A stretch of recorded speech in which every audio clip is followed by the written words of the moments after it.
Oxford, and Sylvia in Malvern.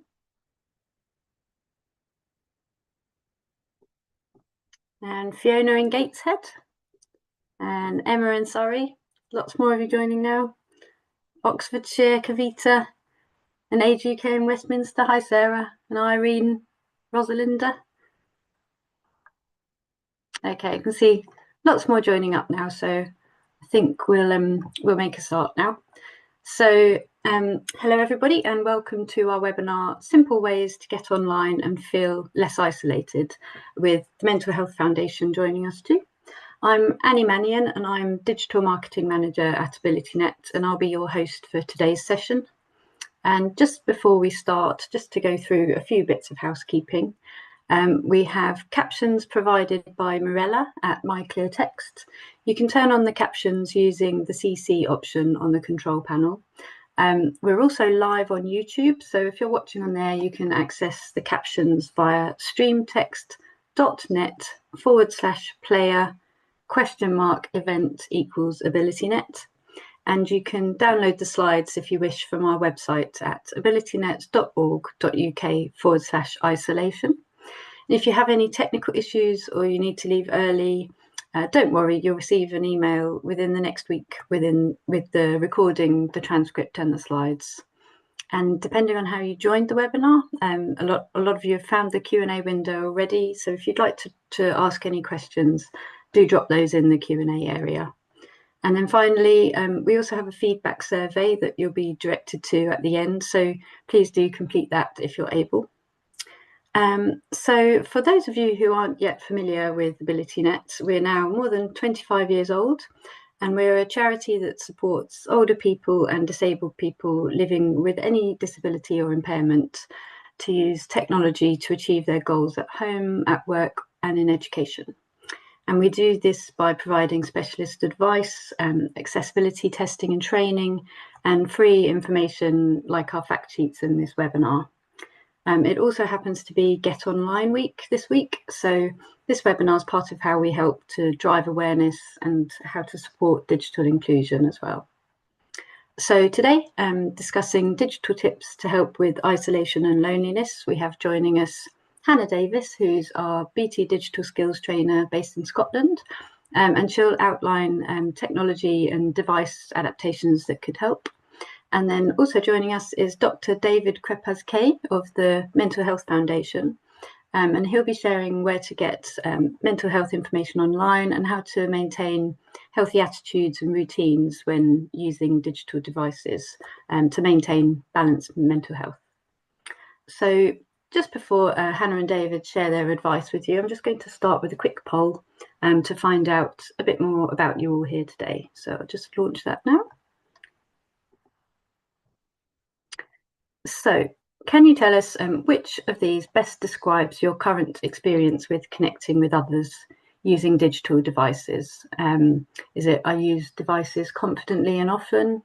I use devices sometimes but find it tricky. I rarely use them and would like to learn more. I'm here to support someone else, or not applicable. And depending on how you've joined the webinar, you may find you can't access the poll, but do feel free to respond in the Q&A panel if you'd like. So I'll just leave it a few more moments for everybody to participate.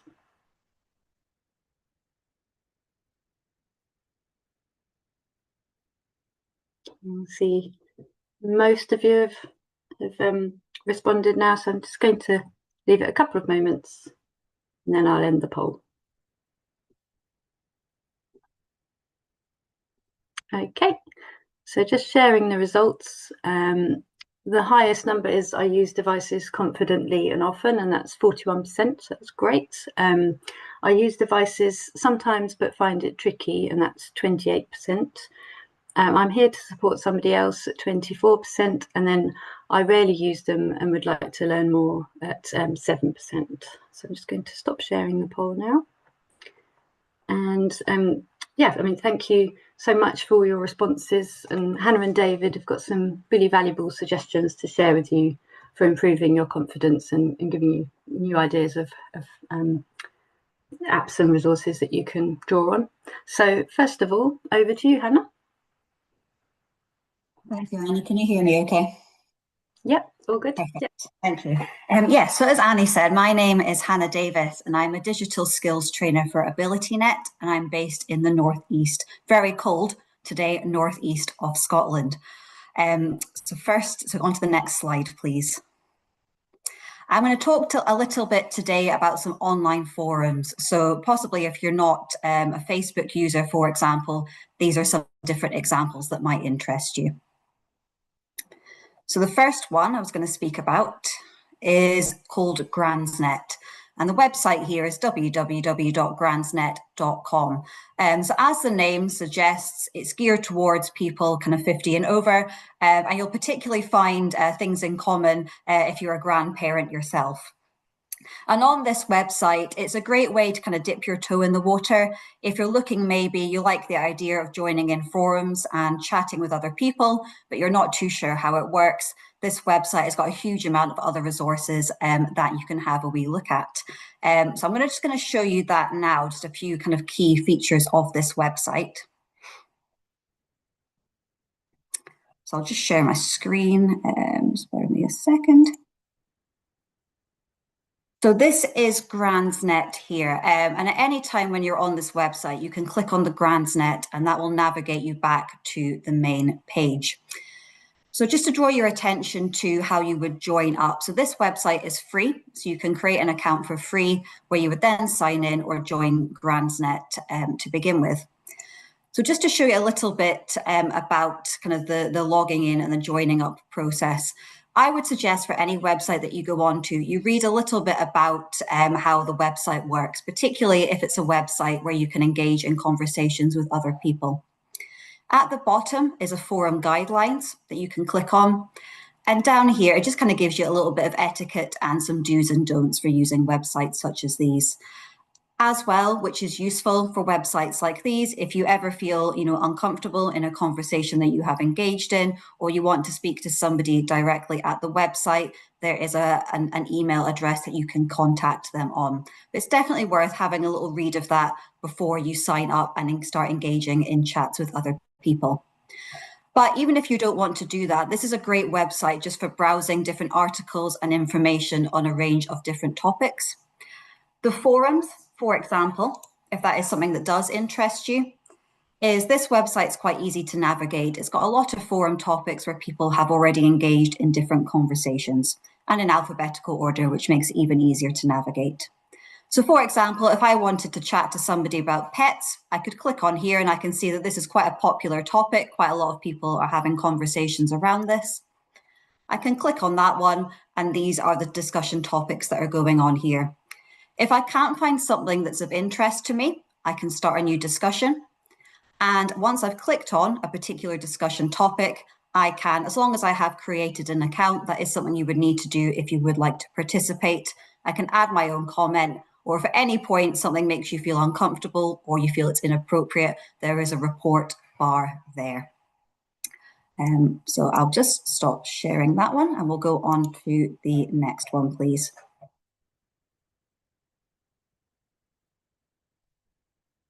So the next one I'd like to draw your attention to is Silver Surfers. And as the name suggests, as you can see on the little sort of logo of it, it's all about maintaining a positive lifestyle.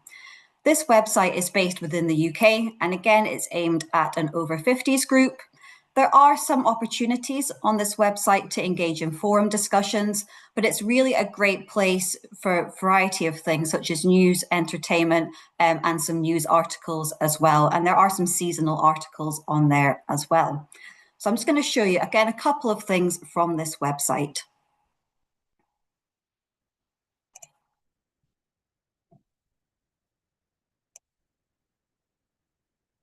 Just come off this one here. So this is the, when you first go onto it, this is what you would be, this would be your kind of opening page when you go on here. So as was on Gransnet, there are some buttons over here. If you have created a free account, you can log in here or you can register for the first time as well. And again, I would draw your attention to terms and conditions and any information that describes kind of how the website works, some do's and don'ts, particularly if it's your first time using a website such as this. I'll just go back here. So as you can see, there's lots of things on here, and these are quite seasonal articles that appear on here as well. So it might just be a good website just for kind of getting news in a different format. If you do want to engage in sort of chats and forums, you'll find that under the community tab here. And there's a chat function here. So I'll just show you a little bit of how this looks. Now on this website, you do need to create an account in order to read conversations other people are having or contribute to it. But this tells you a little bit how it works here. But again, lots of things just to browse at your leisure. So maybe a good kind of starting point if you're not too familiar with websites where you can engage with other people. And I'll go on to the last one, please.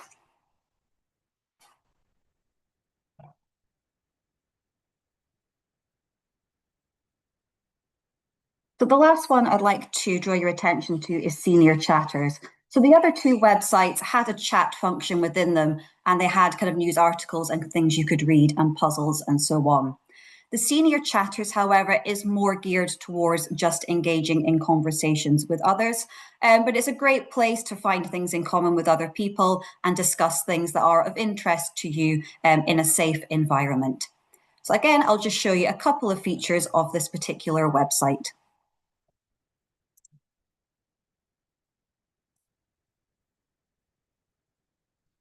So this is how the website will look when you first go onto it. Just to kind of give you a bit of an overview about some of the things that are on here. Again, similar to the other websites, you've got a sign in and a sign up tab. Again, it is free to join these websites. And again, I would draw your attention just to kind of the terms and conditions and advice and kind of information about creating an account here. And it does say that if you do decide to delete your account, your information will be permanently deleted as well. So just worth kind of having a little read of that, some of the information they ask that you would need to give, and some of it is optional as well. So I'll just go back a step and kind of show you a little bit about kind of what some of the things that are on here. So once you've created an account, it does give you some information here. So chat groups, for example. And again, hopefully you would maybe find something of interest. This is a screenshot actually of one of the groups that are on this page, a photo group. So photography might be something that you are interested in. And you can join these discussion groups, or if you don't find one that interests you, you can create your own. But in order to kind of see the chats in the different groups, that is something that you would need to create an account for. So that one is just a very kind of chat-based website, whereas the other ones have got quite a lot of other things on there if you're just dipping your toe in the water. So I'll come back to the slides.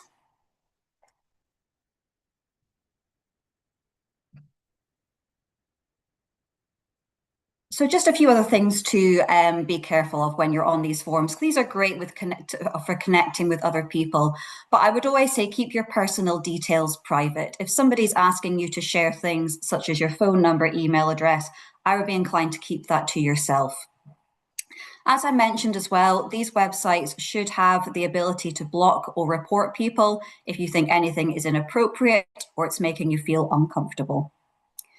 Using strong passwords, this is something I would advise on every website that you use, a website that's got a combination of letters, numbers, and symbols. I would always stay on the website if you're engaging with somebody who is a relative stranger, even if you've got something in common. Keep the conversation on that website and not sharing other ways to keep in contact with you.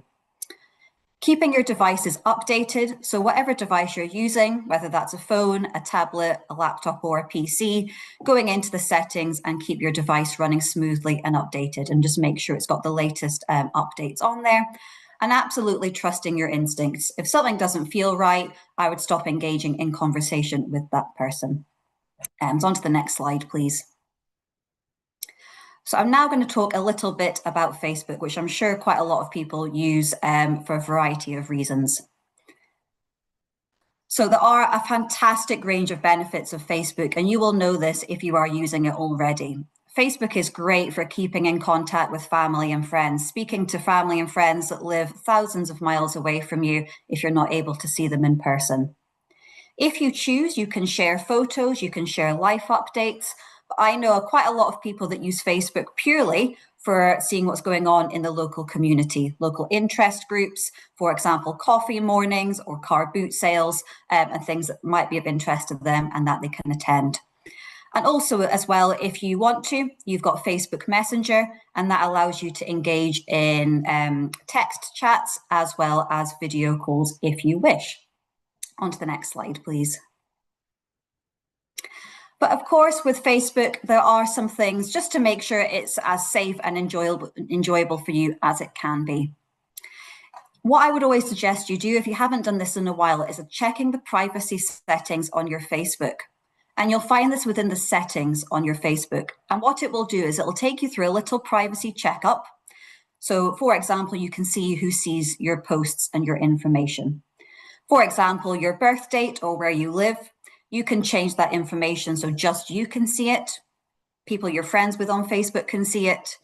Your friends of friends, so anybody that they're friends with could see it. Or if somebody clicked on your profile, if they would be able to see that information as well. So setting it to public. So most of that you're going to want to be just your friends or just yourself that can see it. If you do get friend requests from strangers, I would be ignoring those and deleting those. And if you get a friend request from somebody who you think you're already friends with, so it seems a little bit strange, see if you can contact them in a different method and just maybe make them aware that their profile might have been duplicated.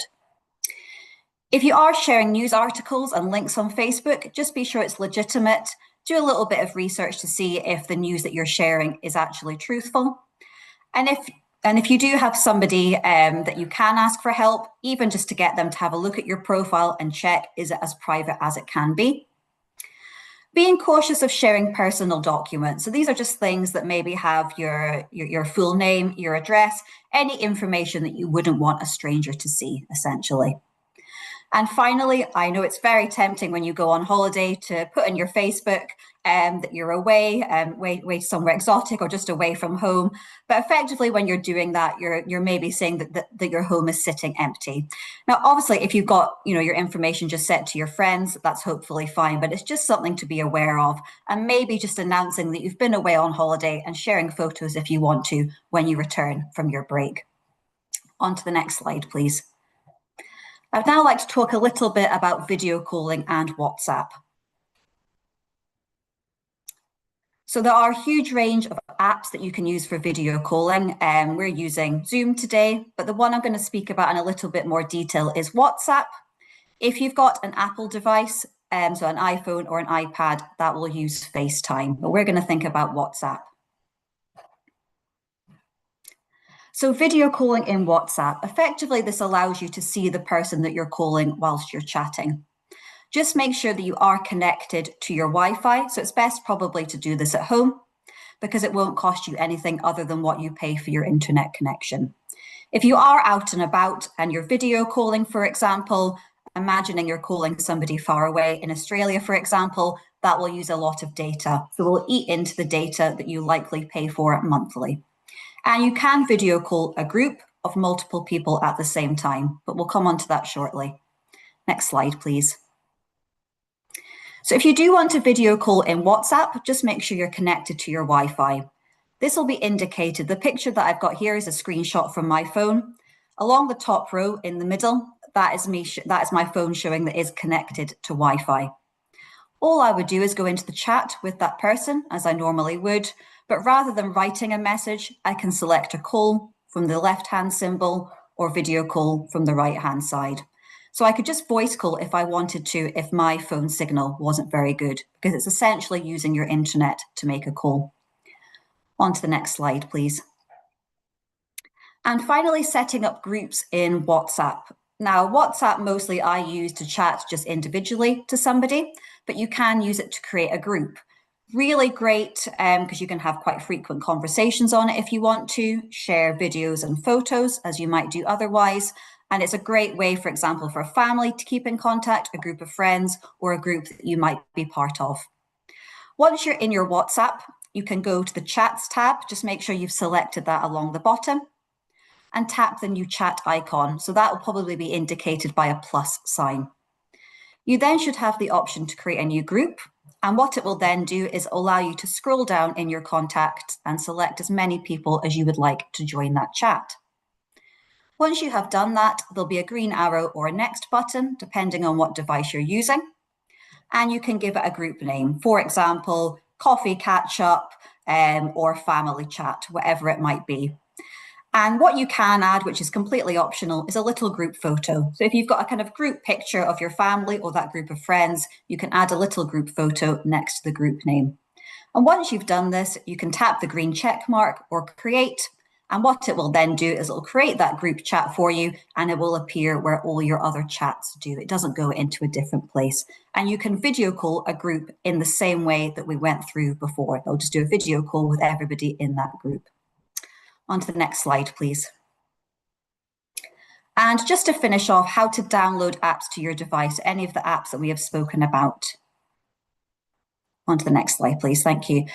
So the websites that I spoke about, they would be available on all devices because they are just websites that you can type into your search bar. But if you're looking for specific apps such as Facebook or WhatsApp or one of the other video calling apps, if you're using an Apple device, it would be you're searching for your app store. So that's indicated by a blue square with a white triangle, and you can search for it in there. If you're using an Android device, for example, a Samsung, you will find access to these apps through the Google Play Store, indicated by a sideways, very colourful triangle. On to the next slide, please.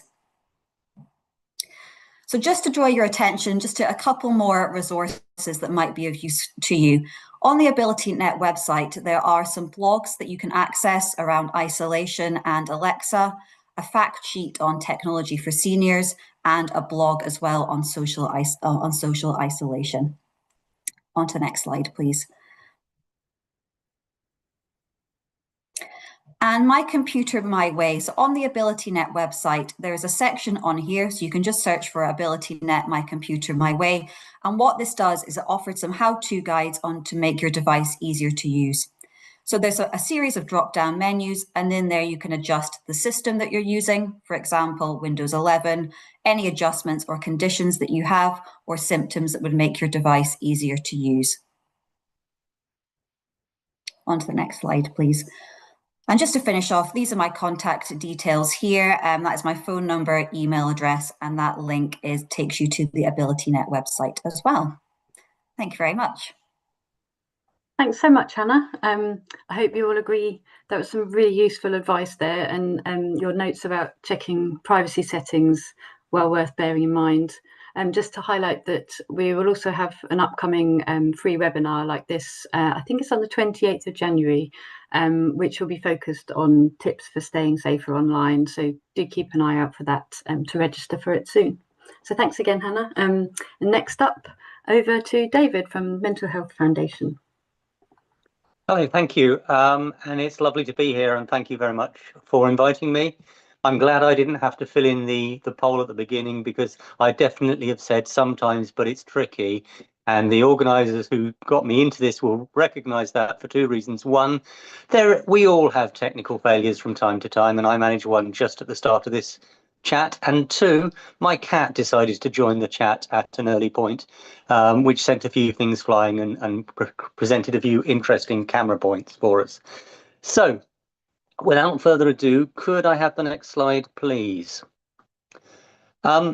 I guess the first thing to say from my perspective, as someone who's worked at the Mental Health Foundation for a long time and is really interested in the mental health and well-being aspects of your life online, is when you do this, it's always worth thinking about, why is it that I want to be doing things online? We've heard a little bit already from Hannah about the benefits and risks, but it's worth thinking for yourself. What's in it for you? What do you think it will do to help your mental health? And there are loads of things that can be. I mean, the most obvious one is social connections and being able to keep up with people with whom it might be difficult to keep up with if if you can't see them face to face because of where you live, where they live, and a whole load of other reasons. So what also, more particularly, when you're thinking about your mental health, are there particular things that you're worried about? and this may be something you worry about for yourself or friends, family, anyone. Is there something particular that you want help or advice with? Third, and this is a really important one, and I know we've touched on this already, but it's definitely worth coming back to. Who do you have, who you trust and is reliable? Because as Hannah says, you will sometimes find yourself with niggling doubts about things, and it's really useful to have people you genuinely trust that you can share these concerns or thoughts or ideas with. And those are the, however you do that, that's really, really important. And then I guess finally, it's what do you think good mental health looks like for yourself and for those around you that you care about? You may be supporting them, they may be supporting you. Most relationships involve people supporting each other. So, what is it that good mental health looks like for you? And if you keep that in mind, then you won't go too far wrong when you start thinking about your what you're doing online. Could I have the next slide, please?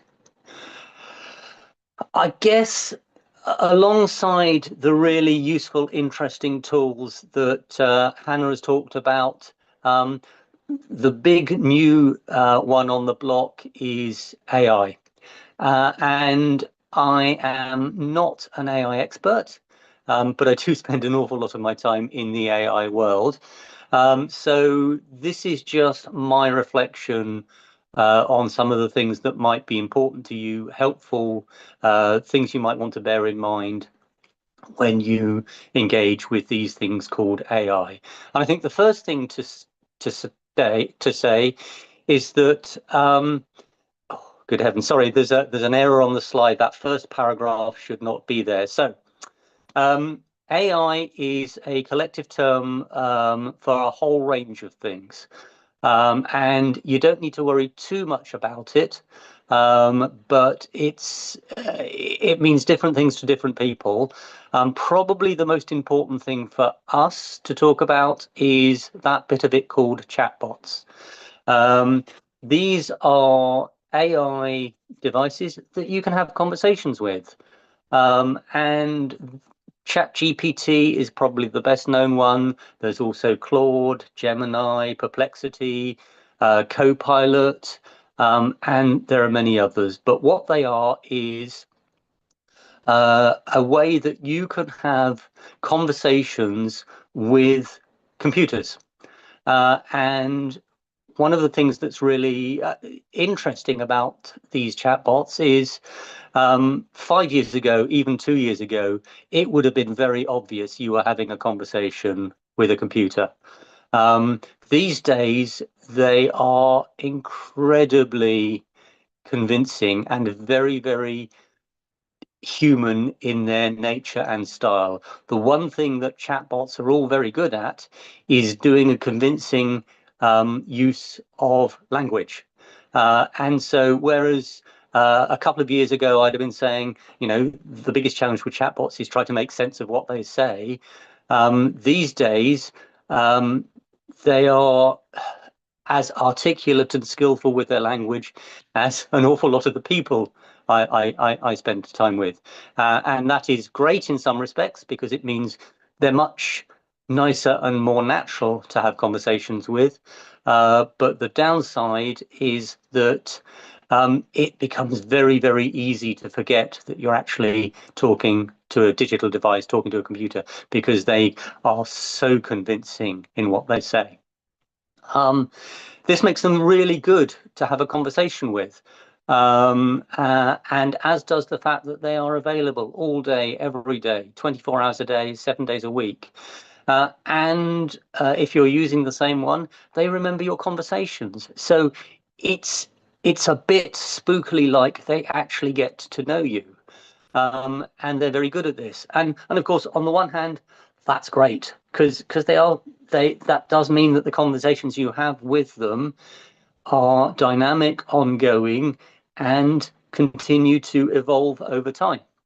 And that makes them really good at remembering things like people's birthdays, people's routines, people's likes and dislikes, and so on and so forth. And that brings, and the way you interact with them, the things that you type in or read out to these bots, is the technical term for those is prompts.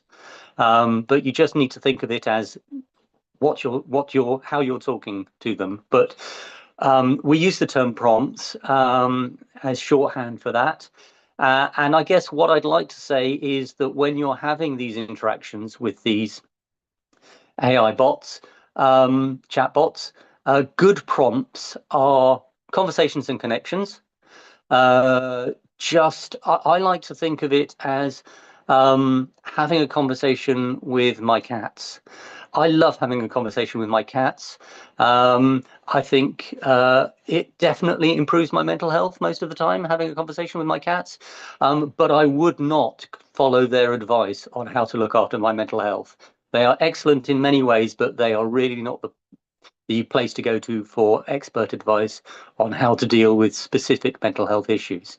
So I would bear that in mind when I'm talking to my chatbots. You can ask them good specific questions. You can ask them where you might find out about stuff, but you always need to check the responses before acting on it. And you definitely don't want to ask for advice or actions to take without thinking very, very carefully about those replies. So good prompts, conversations, connections, very specific questions where you can check the answers, ideas about where you can go to find information, bad prompts, how do I cope with this? What should I do about that?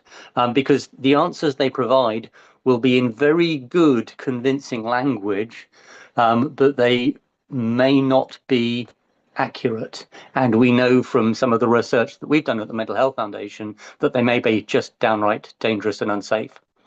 But what I would say is that many of these concerns that we have about AI are not really new or specific to AI. So bad advice, as I say, has been around forever. And what's most important is being careful and thoughtful and having people you can trust to check stuff around with. And if we have any more questions about that, we can come back to them a little bit later on. Next slide, please.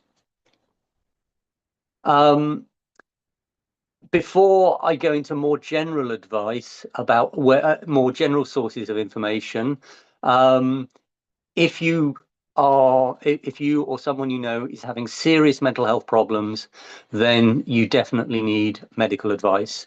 Your GP is definitely first place to go to. If there's an immediate risk or threat to life, obviously 999 is the thing you do. But if you have kind of just general mental health concerns, then NHS 24 available on 111. And then I've given you a few other options for just organizations that I know to be reliable as sources of mental health when it's an immediate concern. Samaritans, Breathing Space, Shout, a Childline, of course, and Calm for specific reasons. And we will make sure that these slides are available and the links in them will allow you to go directly. These are predominantly England-based, and at the Mental Health Foundation website, which is also linked, you can find specific ones for Scotland, Wales, and Northern Ireland. Sometimes they're whole UK, sometimes they're England only, sometimes they're England and Wales, and sometimes there's something specific for Scotland. Northern Ireland is nearly always separate, so that's just something to bear in mind. Could I have the next slide, please? The Mental Health Foundation has some very specific resources, and we tend to do them by category and things that you might be particularly interested in. And I would start by saying, if I had to pick one thing to do well for your mental health, it's look after your sleep. And it's kind of on the one hand sounds obvious, but it's the single most important thing for looking after your mental health is making sure you're looking after your sleep. And I guess there is a direct connection between looking after your sleep and technology, which is that you want to allow yourself some time to step back from the technology before bedtime. Um, Technology is really good at stimulating your brain and engaging you in a strong and connecting way. Um, and that can be quite tempting, but it can also make it more difficult to switch off at the end of the day when you need your sleep. So I would always say just use your digital connection wisely and give yourself a little bit of a break before bedtime to wind down. We've got some specific advice on dealing with stress, dealing with anxiety, some tools that you might use, and to underline the importance of looking after your mind, looking after your body. Fresh air and exercise are always going to be good. Sometimes there are physical barriers to doing that as much as you'd like. But it's important to do that if you can, particularly this time of the year when the days are getting shorter. A lot of people find that their mood drops as the days get shorter, and anything you can do to help boost that is really good. We've got some specific help for looking after your mental health in later life. Again, these will all be live links in the slides that we provide you. And we are at the Mental Health Foundation are always happy to help. We do have more comprehensive information around a whole range of topics. We call it our A to Z. I wouldn't swear to you that there's one for every letter of the alphabet, but we do our absolute best. And when it comes to mental health, the most important thing you can do is avoid problems with your mental health. It's always easier to prevent these things than to deal with them afterwards. So if you're worried about your mental health, or if you're worried about somebody else's mental health, have that conversation, have those thoughts and ideas with you, jot them down, do whatever you do to keep these ideas accessible, because they may be really, really useful for you or people around you. And it's always better to act early. I've been working in mental health now for 40 odd years, and we are getting much better at having conversations about mental health. But it is really important that we have those conversations as part of our day-to-day conversations. And when we're asking people how they're feeling, it's kind of nice to actually mean it, and it's kind of nice to listen to those answers and have those conversations. So that's always useful. I guess the other thing I would say are worth being slightly cautious about in the digital world is there are lots and lots of things that call themselves well-being apps. Now, in the same way that you get WhatsApp as an app and you get other networking apps as an app, there are lots and lots now of mental well-being apps or well-being apps. Most of them are not very good. And finding good, reliable sources of those well-being apps is a continuing problem. The NHS is looking at really good ways of building libraries of apps, and there are other libraries of apps being generated. The Mental Health Foundation, we're doing a lot of work to try and set some safety standards and quality standards for these apps, but just apply all the caution that Hannah has suggested you apply to everything else, to any other kind of app that you engage in when your mental health is part of the issue. I think that's probably all I want to say at the moment, Annie. So I'd like to give as much time for questions and conversations as we can. Is that okay? Yeah, fantastic. Thank you, David. Yes, some really valuable and important resources and advice. So just a reminder that we'll share the links from your presentation on our webinar recording page, and you'll all receive a link to access that in the next week. So just to highlight that this week until the 26th of October, it's Get Online Week, which aims to highlight the 7.9 million people in the UK who are still yet to develop basic digital skills. So at AbilityNet, we're aiming to try to help this. As a Get Online Week champion, this webinar is helping to raise awareness of how we can all help digitally excluded people better understand and experience how getting online can help become happier and healthier. So please do get involved in Get Online Week yourself, and encourage other people to get online while you can. Speaking of which, one way to do this is to attend our free digital skills sessions in your area. So as part of AbilityNet's partnership with BT Group, to help older people and disabled adults master the digital world, we're offering free in-person digital skills sessions with expanded areas now covering London, Birmingham, Glasgow, Edinburgh, the east coast of Scotland, Stoke, Preston, Brighton and Hove, Belfast, Newcastle, Cardiff, Swansea and the Brecons. So yeah, loads of areas. So do have a look and register for those at abilitynet.org.uk/BT Digital Skills. You can explore the sessions that we offer online, including using social media, staying safer online, as I mentioned before, online banking and loads more. So if you don't live in those areas outlined, you can also give us a call to be linked up with an AbilityNet tech volunteer, and you can call us on 0300 180 0028, and there's a slide later on with that contact information, and you'll receive this information on your follow-up email too. We also have a range of bite-sized learning videos on our YouTube channel with similar topics, so an introduction to AI, staying safer online, and explainer videos about certain apps like Ringo, and lots more to come to. So yeah, I'm sure you've all got a lot of questions you'd like to ask Hannah and David. So we've got a little bit of time before the webinar ends, so do pop your questions in the Q&A window, and we'll answer as many as we can. So there's a question that's come through. I think this might be one for you, Hannah, that's come through from Audrey. So the font size used by some presenters on websites is often a problem for those who are partially sighted. Do you have any quick tips for what you might be able to do with your device or any apps that could help? Yes, a few things come to mind. So most websites will have the ability to zoom in. I know certainly on my laptop, on my browser, I think it's on the top right-hand corner with the 3 dots, there's a zoom function.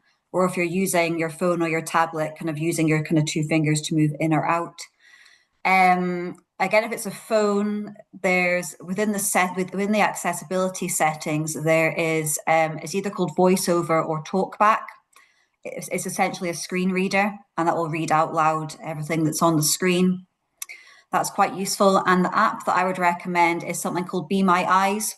And that uses, so for example, if you had something open on your laptop and you were struggling to read it, you could hold your phone up, and what it will do is it'll use the camera, and then AI will be able to read out loud what it can see.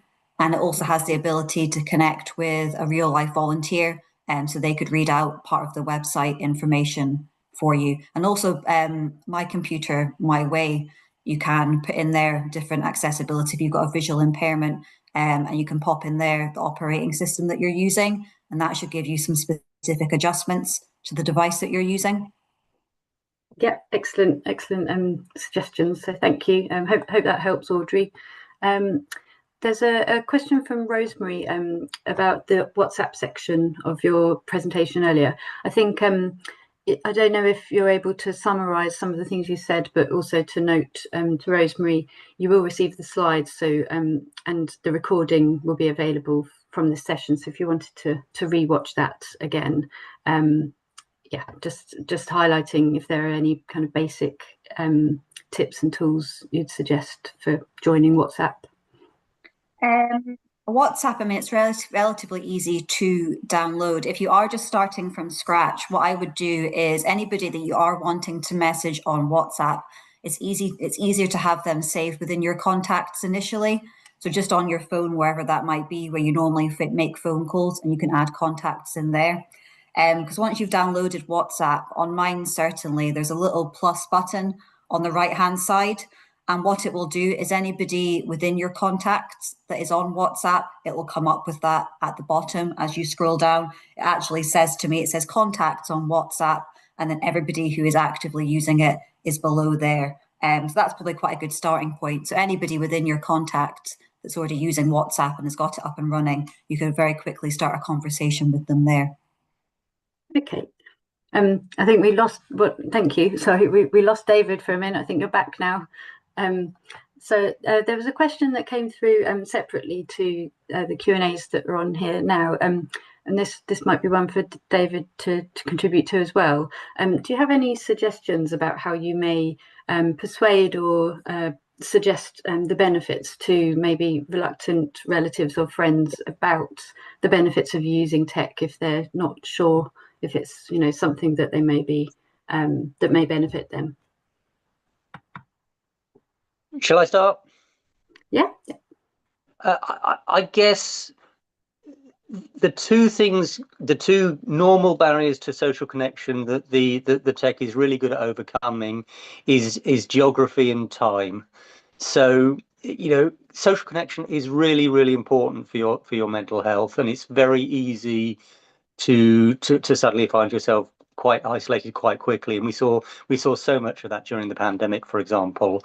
The biggest benefit for me and for many people I know of the technology is that you can get really nice networks of really good people from all over the world. Even just some.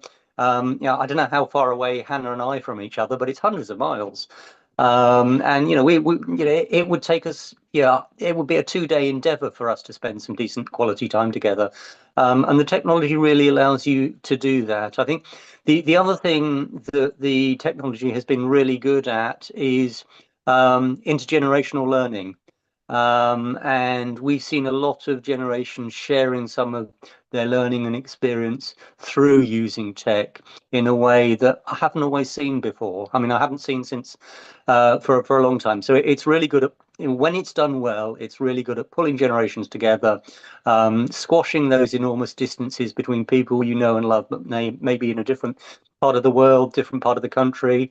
And it's just, once you get the hang of it, it's much more accessible than trains and buses and taxis and all those other bits and pieces that we need. So it's definitely not a substitute for face-to-face stuff. It really isn't, and it shouldn't be seen as that. But it's a great complement if it's done well and if it's done safely. Yeah, really good points. Thank you. Hannah, if it's okay, there's one question that's come through, which I think you may be able to provide some suggestions for. So it's from Hilary. Do you have tips for those living alone with arthritis and carpal tunnel who have issues pressing buttons or getting their touch to register on the device screen?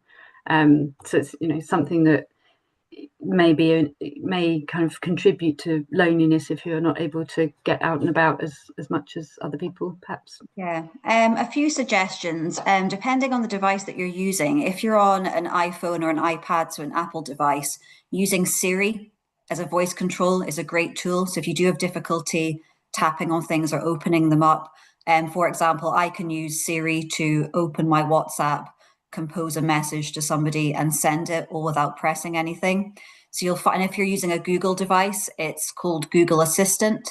So if you go into the settings on your device and even just search for Google Assistant or Siri, you'll be able to activate that with your voice. And it's a really useful tool once you've got that up and running. And the other thing that I would suggest is within these phones as well, there's a huge range of accessibility settings. On Android devices such as Samsung's, there's something that you can set up where you use the side of your hand to swipe across the screen rather than having to tap it. And on an iPhone as well, it's very clever, and you can set it up to double tap the back of your phone rather than trying to kind of press on individual apps and things. So a lot of these things, you'll find them if you go into the settings on your device and accessibility, and you'll find the voice assistant in there, as well as options to change things to do with motor control as well. Excellent. Yeah, wonderful advice, and yeah, hopefully that's helpful to everybody. So I think we're just running out of time now, so I think it's time to wrap up. But thanks so much, Hannah, David, and Morella, with my clear text today, and also to my colleague Kelly, who's helping out in the background with the slides. So just to finish up, finally, just a little bit more information that might be of interest. As I mentioned, AbilityNet offers free IT support at home and online, plus a range of fact sheets and webinars and tech-related resources.